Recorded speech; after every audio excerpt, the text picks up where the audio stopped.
अरे यह क्या, भगवान जगन्नाथ आज इस भिखारी की झूठी रोटी क्यों खा रहे हैं? आखिर ऐसी क्या विपदा आ गई कि ब्रह्मांड के स्वामी को 56 भोग छोड़कर इस धूल भरी और सूखी रोटी का सहारा लेना पड़ा? आखिर आधी रात को मंदिर के भारी भरकम बंद दरवाजों के पीछे ऐसा क्या हुआ कि साक्षात नारायण ने एक अभागे के सामने हाथ फैलाए? जानने के लिए सुनिए यह पूरी कथा। करीब 100 साल पहले की बात है। पुरी की उन गलियों में जहां हजारों भक्त जय जगन्नाथ के जयकारे लगाते हुए निकलते थे, वहीं एक कोने में बैठा रहता था दीनू।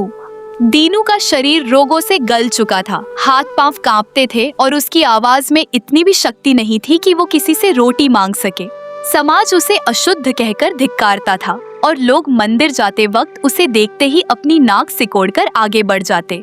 दीनू का इस दुनिया में कोई नहीं था सिवाय उन जगन्नाथ जी के, जिन्हें वो अपना सखा, अपना भाई और अपना सब कुछ मानता था। वो बस दूर से मंदिर के नील चक्र को देखता और कहता, दोस्त आज बहुत भूख लगी है, क्या आज भी तू मुझे अपने साथ खाना नहीं खिलाएगा? उस दोपहर दीनू के पास सिर्फ एक आधी सूखी और धूल भरी रोटी बची थी, जिसे उसने अपनी फटी हुई झोली में सहेज कर रखा था।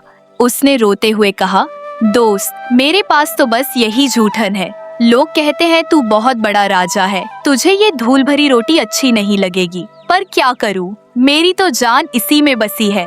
दीनू घिसटते हुए मंदिर की मुख्य सीढ़ियों तक पहुंचा।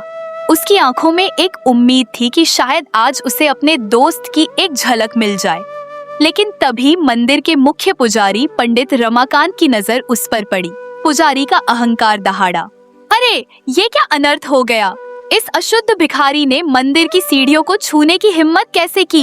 इसे धक्का देकर बाहर निकालो। पुजारी के इशारे पर 2 हट्टे कट्टे पहरेदारों ने दीनू का हाथ पकड़ा और उसे घसीटते हुए पत्थर की कठोर सीढ़ियों पर पटक दिया। दीनू का माथा फूट गया, खून बहने लगा और उसकी वो सूखी रोटी की पोटली धूल में बिखर गई। पुजारी ने थूकते हुए कहा, भाग यहाँ से, दोबारा मंदिर की छाया भी मत छूना।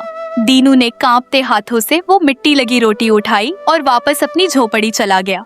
उसने भगवान की मूर्ति की तरफ देखा और बस इतना कहा, कोई बात नहीं दोस्त, शायद मैं ही तेरे काबिल नहीं हूँ, तू अपना 56 भोग खा, मैं अपनी ये झूठी रोटी ही खा लूंगा। उसी रात जब मंदिर के कपाट बंद हुए तो पुजारियों ने देखा कि भगवान की मूर्ति के चेहरे पर एक अजीब सी उदासी थी।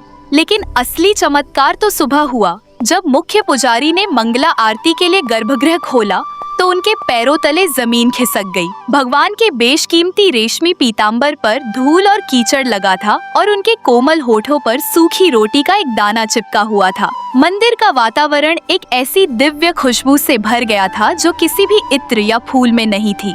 पुजारी थर थर कांपने लगा। उसे लगा कि शायद किसी ने रात को मंदिर में घुसने की कोशिश की है। वो बदहवास होकर उन गीले पैरों के निशानों का पीछा करने लगा जो मंदिर के पिछले द्वार से सीधे बाहर की तरफ जा रहे थे। वो निशान सीधे उस गंदी गली में दीनू की टूटी हुई झोपड़ी पर जाकर खत्म हुए। वहाँ का नजारा देखकर पुजारी का कलेजा फट गया।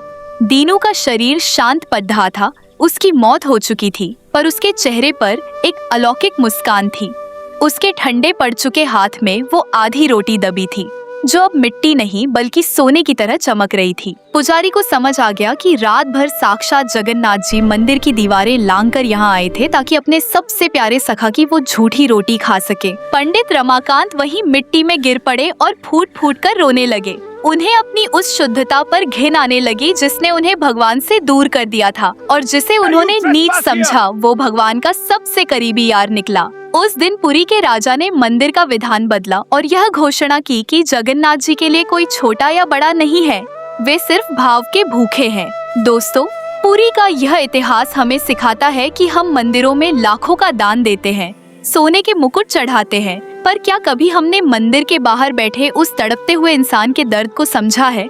याद रखिए, भगवान को आपके 56 भोग की भूख नहीं है, उन्हें भूख है आपके सच्चे और निस्वार्थ प्रेम की। अगर दीनू की इस सच्ची भक्ति और जगन्नाथ जी के इस पागलपन वाले प्यार ने आपके दिल को छुआ हो तो कमेंट बॉक्स में जय जगन्नाथ जरूर लिखें और आज ही संकल्प लें कि आप किसी एक भूखे की मदद जरूर करेंगे। ऐसी ही सच्ची और रोंगटे खड़े कर देने वाली कथाओं के लिए हमारे चैनल को सब्सक्राइब करें। जय जगन्नाथ।